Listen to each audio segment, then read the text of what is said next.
사랑하는 영락교회 지체들에게 주 안에서 평화 인사를 전합니다. 오늘은 10월 29일 목요일입니다. 오늘의 묵상 본문은 예레미야 39장 1절로 18절까지의 말씀입니다. 오늘의 본문 말씀 39장 1절부터의 말씀은 이렇게 시작합니다. 유다의 시드기야 왕의 제9년 열째 달에 바벨론의 느부갓네살 왕과 그의 모든 군대가 와서 예루살렘을 에워싸고 치더니 드디어 586년 7월이 된 것입니다. 2절에 보면 시드기야의 제11년 넷째 달 아홉째 날에 성이 함락되니라. 예루살렘이 함락됨에 드디어 예루살렘의 최후를 맞이하는 그런 날이 되었습니다. 종교력으로 넷째 달이고 우리가 쓰는 태양력으로는 7월이 되는 거죠. 588년에 주전 588년 1월에 포위가 3차 포위가 시작되었는데 중간에 588년 여름에 포위가 잠시 풀리죠. 앞에서 나누었던 애굽의 원정군이 애굽에서 나오니까 잠시 그 포위가 풀린 적이 있습니다. 그러나 다시 애굽 군대가 물러가고 포위가 계속돼서 만 18개월 햇수로 3년째가 되는 586년 7월에 이 예루살렘이 이제 멸망하고 마는 것이죠.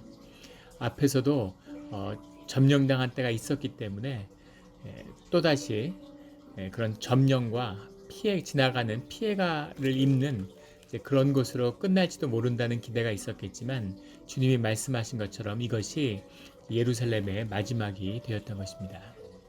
3절에 바벨론의 왕의 모든 고관이 나타나 중문에 앉으니 곧 네르갈라레셀과 삼갈레브와 네시강 살스김이니 네르갈라레셀은 궁중 장관이며 바벨론 왕의 나머지 고관들도 있더라.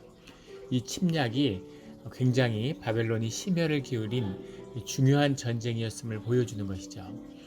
예루살렘이 이게 만만한 도시가 아니죠. 사람들이 산악 위에 지어진 아주 요새 도시이기 때문에 로마가 예루살렘을 점령할 때도 3년간 포위하는 그런 것이 필요했습니다. 군대가 총출동한 굉장히 중요한 격전이었음을 반드시 함락시켜야 하는 그런 전쟁이었음을 보여주고 있는 것이죠. 바벨론 왕의 모든 공안이 나타나 중문에 앉았다. 중문이 어딜까라는 것인데 중문이라는 것을 정확한 그 위치를 특정하지는 못하지만 이것은 예루살렘 성벽 안에 있는 곳이었을 것으로 그렇게 추정합니다. 예루살렘은 두 개의 언덕 사이에 있는 분지죠. 남쪽에는 시온 언덕이 있고 북쪽에는 아크라 언덕이 있어서 그 두 언덕 사이에 있는 분지에 형성되어 있는 것이 예루살렘입니다. 동편은 이렇게 절벽같이 되어 있죠. 산악지형으로. 저는 예루살렘에 아직 가보지는 못했지만 이제 그런 사진이나 그림 이런 것을 통해서 이제 공부해 보면 오른쪽은 산악 위에 성벽이 지어져 있기 때문에 지금도 예루살렘의 성벽, 물론 그것은 지금 바벨론에서 무너진 1차 성벽이 아니라 그 뒤에 다시 세워진 느헤미야 때에 세워진 2차 성벽입니다. 그 성벽이 지금도 남아있죠. 그래서 동편에서 예루살렘을 공략한다는 것은 이제 굉장히 어려운 일입니다. 그래서 예루살렘을 공격할 수 있는 것은 북쪽 성벽, 이 아크라 언덕으로부터 들어오는 것이죠. 들어오는 거죠. 그래서 뒤에 그 로마군한테 무너질 때도 마찬가지였고 매번 예루살렘이 무너지는 건 이제 북쪽에 있는 성벽, 아크라 언덕의 성벽이 무너질 때입니다. 근데 그 아크라 언덕의 북쪽 성벽과 그 안에 있는 그 분지, 지금은 분지로 하나로 이어져 있지만 그 당시에는 이 두 언덕 사이에 깊은 계곡이 있었다고 해요. 그래서 그 계곡 사이에 그 성 안에 있는 성벽의 문이 있었는데 그 문에 있는 것이 중문이었을 것이라고 봅니다. 그래서 이 중문이 들어왔다는 건 외곽의 성이 무너지고 내성도 이제 무너졌음을 보여주고 있는 거죠. 중문에 그런 주요 군 지휘관들이 앉아 있다는 얘기는 무슨 얘기냐면 우리가 요즘에 뭐 드라마나 전쟁 영화 같은 거 보면 전쟁을 극적으로 묘사하기 위해서 장수가 칼을 들고 막 적진에서 휘두르고 싸우죠. 동네 무슨 폭력단들이 싸울 때 그렇게 싸우는 것이고 고등학생들이 싸우면 그렇게 싸울지 모르죠. 실제 전쟁에서 그런 식으로 싸우진 않죠. 전쟁은 그 진을 운용하는 거기 때문에 이 중세 제대로 고증이 된 전쟁 영화 같은 데 보면 장수들이 의자에 앉아서 좌정해서 왕이 전쟁을 지켜보고 있는 겁니다. 그래야 군대를 빼고 놓고 움직이는 것을 지시할 수 있는 거죠. 그런데 그것은 전장을 그 지인을 앞으로 옮길 수도 있고 뒤로 물릴 수도 있는데 그 전쟁을 지켜보면서 지휘한다는 의미도 있고 또 병사들이 전쟁에서 우리가 어떻게 싸우고 있나 하는 군인들을 격려하고 사기를 올리는 이제 그런 두 가지 의미가 다 있죠. 그래서 그 본대가 있고 군부대가 있은 다음에 그 뒤에 이렇게 본진이 진을 치고 있는 것입니다. 근데 그 군 주요 지휘관들이 중문에 앉았다는 건 이미 예루살렘의 그 시내가 바벨론의 군대에 의해서 완전히 장악됐음을 보여주고 있는 거죠. 이미 본진이 이 중문 안으로 예루살렘 시내로 들어왔다라는 겁니다. 전쟁이 끝났음을 보여주는 거죠. 4절에 유다의 시드기야 왕과 모든 군사가 그들을 보고 도망하되 밤에 왕의 동산길을 따라 두담 샘문을 통하여 서금을 벗어나 아라와로 갔더니 밤에 왕의 동산길을 따라라는 의미는 이미 이 바벨론의 그 지휘부가 예루살렘에 들어오기 전날 밤에 시드기야가 예루살렘 성을 버리고 달아났다는 거죠. 외성이 무너지니까 그 두려움 때문에 이제 그 밤에 이미 도망을 친 겁니다. 그래서 남은 병사들이 예루살렘 안에서 항전을 했겠지만 예루살렘의 내벽까지 다 무너진 것이죠. 그래서 밤에 도망갔는데 성벽을 차지하고 예루살렘을 차지하고 왕을 잡으려고 하다 보니까 왕이 이미 밤에 도망갔음을 알게 된 거죠. 왕의 동산길이라고 되어 있는데 따라 두담 샘문을 통하여 이 길이라고 하는 건 사실은 비밀 통로가 있었다고 하죠. 그 왕궁 안에. 그래서 그 길을 통해서 도망했다 이렇게 전해지고 있습니다. 그래서 성읍을 벗어나서 아라바로 갔다. 아라바로 왜 갔을까? 아라바라는 것은 예루살렘 동남쪽에 있는 요르단 계곡을 지칭하는 거죠.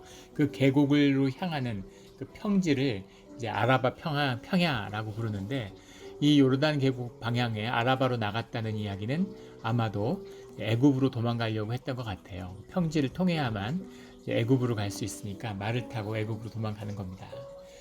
근데 문제는 뭐냐면 5절에 갈대인의 군대가 그들을 따라 여리고 평원에서 시드기야에게 미쳐 아라바가 여리고 평원, 여리고를 향하는 그 평원 속에 있는 거죠. 거기서 그들을 잡아냈다는 겁니다. 하루 길이었는데도 적어도 반나절 이상의 길이었는데 하루 만에 잡힌 거죠.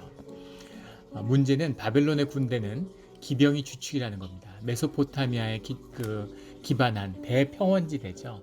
그래서 바벨론의 군대, 예전에 아수르의 군대도 그렇지만 다 기병대가 주축이 된 기병부대예요. 기병부대의 기동성이라는 건 기병부대가 심지어 2차 세계대전 때까지 존속했죠. 19세기까지는 기병대가 상대방의 전열을 무너뜨리는 중요한 역할을 했는데 심지어 19세기, 20세기까지도 군대가 남아있었던 것은 전쟁에 기병대를 총기가 발달했기 때문에 투입할 수 없음에도 불구하고 전열이 무너져서 후퇴하는 군대를 추격하기 위한 겁니다. 도망가는 군대를 쫓아서 발로 쫓는다는 건 추격하다가 전열이 흐트러지겠죠. 무너지겠죠. 그래서 후퇴하는 군대를 추격하는 것이 기병대의 가장 중요한 역할이 위력을 발휘하는 겁니다. 그런데 기병대가 주축이 된 메소포타미아에서 일어난 이 바벨론 군대인데 말을 타고 평야로 도망갔다는 것이 이제 큰 패착인 거죠. 이 바벨론 군대의 실체를 잘 모르는 것이었을 겁니다. 바벨론 군대와 성에서만 싸우고 농성만 해봤지 평지에서 싸워본 적이 없기 때문이죠. 기록에 보면 역사상 최고의 기병 부대라고 불리는 몽골의 부대가 하루에 500km를 이동했다는, 차로 이동하는 것도 쉽지 않죠. 말로 500km를 이동했다는 이제 그런 기록이 남아 있습니다. 굉장히 충격적이죠. 말 5마리를 끌고 다니면서 말을 계속 옮겨 타면서 이동했다고 하죠. 그 말고기나 소고기, 양고기 이런 것을 육포를 만들어서 그걸 얇게 찢어가지고 솜사탕 같이 만드는 거죠. 그걸 자루에 담아서 다녔다고 그래요.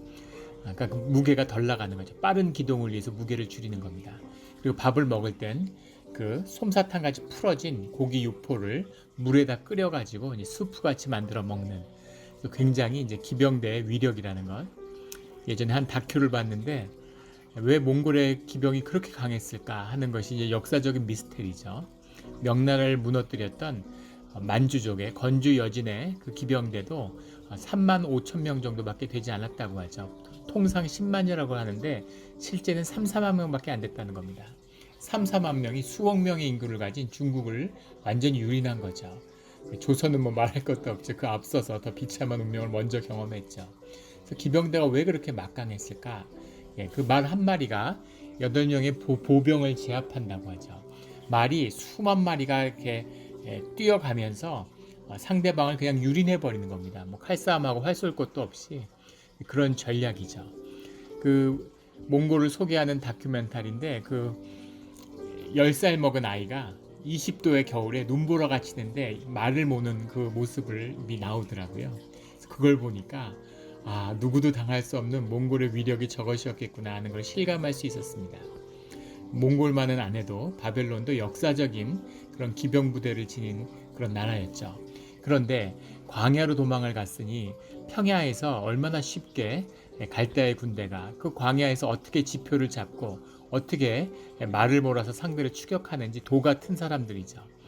그런데 광야로 도망갔다는 건 살고 싶어서 애굽으로 갈 생각만 했지 사실은 살려고 했다면 산악지대로 도망을 갔어야 됐겠죠. 그러면은 시간을 벌 수 있었을지도 모르지만 빨리 애굽으로 도망가려다가 오히려 명을 재촉한 것이 되었습니다.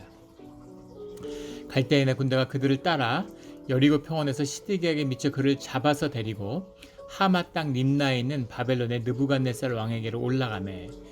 바벨론의 느부갓네살 왕은 하마 땅 림나, 수리아, 지금의 시리아 땅에 머물고 있는 겁니다. 왜 하마 땅에 머물고 있었을까? 림나라는 건 도시 자체도 군사 도시지만 메소포타미아와 예루살렘 사이에 있는 거죠. 주력을 이끌고 이 시리아에 머물고 있는 건 혹시나 이 메소포타미아 지방에서 반란이 일어나거나 정변이 일어날 때 빨리 돌아가야 되기 때문에 예루살렘까지 오지 않고 기다리고 있는 겁니다. 그리고 이 바벨론 제국도 마찬가지고 그 앞선 아수리아도 마찬가지죠. 이 바벨론이 메소포타미아 패권을 잡았을 뿐이지 여러 민족이 있어요. 메대도 있고 이때도 아수르 민족도 그대로 있습니다. 그리고 이란 지역, 메소포타미아의 동쪽에 엘람이라고 하는 역사적으로 늘 있었던 강력한 민족이 있죠. 그런 여러 민족들이 연합체이기 때문에 헤게모니를 바벨론이 쥐고 있는 것이지 언제든지 반란의 가능성이 있는 거죠. 또 예루살렘의 동편으로는 암몬, 모압 이런 나라도 있고 두로와 시돈이 또 북쪽에 지중해 쪽에 있고 여러 민족들의 연합체이기 때문에 그들이 반란을 일으킬 경우 언제든지 제압할 수 있도록 림나의 주력을 이끌고 느부갓네살 왕은 머물고 있는 거죠. 그래서 예루살렘에서 도망갔던 이 시드기야 왕을 잡아서 이제 끌고서 림나까지 갔다는 겁니다. 7절에 왕이 또 시드기야의 눈을 빼게 하고 바벨론으로 옮기려고 사슬로 결박하였더라. 눈을 뺀다는 것, 전쟁에 이겨도 상대 왕을 이렇게까지 비참하게 대하지는 않죠. 6절에는 림나에서 시드기야의 눈을 빼고 그의 아들들을 죽였고 왕이 또 유다의 모든 귀족을 죽였으며 그 시드기야 본 앞에서 그 아들들과 귀족들을 다 죽이고 그 다음에 눈을 뺀 다음에 쇠사슬에 결백했다고 했는데 역사의 그 기록에 보면 코를 꿰었다고 그러죠. 그 완전히 짐승같이 대우를 하는 거죠. 짐승도 이렇게 대접하면 요즘엔 동물학대법에 걸리겠죠. 이 상상할 수 없는 학대입니다. 왕인데 전쟁에 이겼어도 처음에 2차에 함락을 했을 때 이렇게 하지 않았죠. 1차 때도 이렇게 하지 않았습니다. 이것이 시드기야가 계속해서 바벨론을 배신했기 때문에 바벨론에 이제 분노가 있는 것도 하나 있겠고 또 하나 이것을 막지 않은 이렇게까지 강팍한 마음을 허락하신 주님의 뜻은 시드기야가 주님의 말씀을 두루마기 책을 불사르고 태우고 모욕하는 그 일에 대한 주님이 벌을 내리겠다고 하는 그 말씀이 성취된 것입니다. 그래서 시드기야는 아주 이제 비참한 운명을 경험하게 되는 것이죠. 정말 비참한 이야기죠. 이렇게 말로 읽어도 상상이 되지 않는 그런 비참한 모습입니다. 왕이 눈을 빼고 코를 꿰는데 나머지 백성이나 귀족은 어떤 대접을 받았겠어요? 주님이 빨리 항복해라. 바벨론에 맞서서는 안 된다. 라고 그토록 말씀을 수십 년에 걸쳐서 수백 차례 증거하셨는데도 그 말씀을 끝까지 거부했던 그런 예루살렘의 최후입니다. 9절에 사령관 느부사라단이 성중에 남아있는 백성과 자기에게 항복한 자와 그 외에 남은 백성을 잡아 바벨론으로 옮겼으며 중요한 그런 장인들이나 앞서도 잡혀갔지만 그런 사람들을 모두 잡아갔다는 거죠. 10절에 사령관 느부사라단이 아무 소유가 없는 빈민을 유다 땅에 남겨두고 그날에 포도원과 밭을 그들에게 주었더라. 그러니까 있던 사람들의 것은 뺏었지만 소유가 없고 노예라든가 아주 빈민들에게는 땅을 주고 포도밭을 그들에게 주었다는 겁니다. 이것은 이제 유아책이기도 할 수 있고 통치의 방법이죠. 그래서 사람들의 민심을 얻고 어려운 사람들이 이제 남아있는 사람들이 저항할 수 없도록 하는 겁니다. 학식이 있고 장인이나 기술자들은 필요한 사람은 바벨론에 잡아가고 그리고 무슨 어린아이들이나 가난한 사람 이런 사람들은 남아두어서 또 그 밭을 경작하고 그 땅을 통치하게 하는 것이죠. 11절에 바벨론의 느부갓네살 왕이 예레미야에 대하여 사령관 느부사라단에게 명령하여 이르되 12절에 그를 데려다가 선대하고 해하지 말며 그가 내게 말하는 대로 행하라. 느부갓네살이 예레미야 이름을 기억하고 그리고 그 사령관에게 이 예레미야를 선대하라 라고 명령했다는 거죠.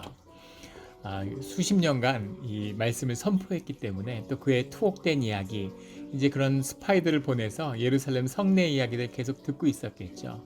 그래서 예레미야 이야기를 들었기 때문에 예레미야가 계속 바벨론에게 항복해야 되고 또 바벨론의 느부갓네살 왕이 하나님이 들어 쓰시는 하나님의 종이다.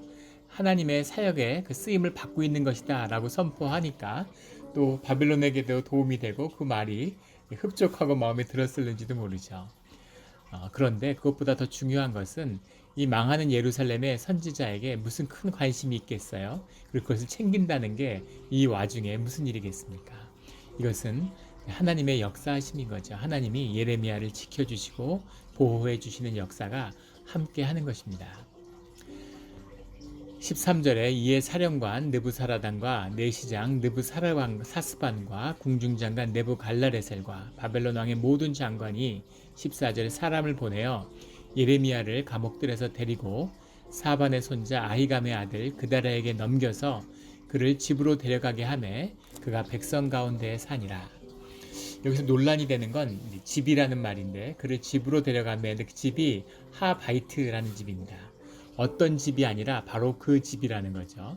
하바이트라는 것은 보통 왕궁이나 성전을 지칭할 때 모든 사람들이 아는 집, 그 집을 의미하는 것인데 성전도 무너졌고 왕궁도 불탔기 때문에 그래서 그 왕궁에 간 건 아닌 것 같고 하바이트라고 해서 아마도 이제 총독의 집이나 뭔가 사람들이 아는 행정의 중심지거나 이제 그런 집으로 가서 살게 해주었다라는 건 앞에 나온 말 그대로 예레미야를 선대했다는 겁니다.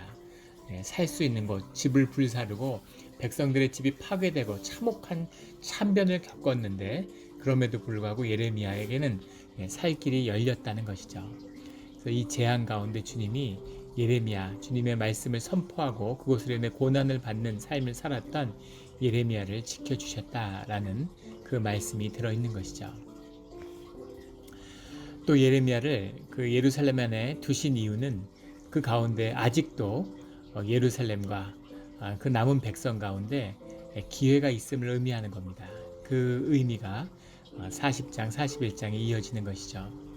15절에 예레미야가 감옥들에 갇혀 있을 때 여호와의 말씀이 그에게 임하니라. 이르시되 너는 가서 구수인 에벤멜렉에게 말하기를 만군의 여호와 이스라엘 하나님의 말씀에 내가 이 성에 재난을 내리고 복을 내리지 아니하리라 한 나의 말이 그날에 내 눈앞에 이르리라.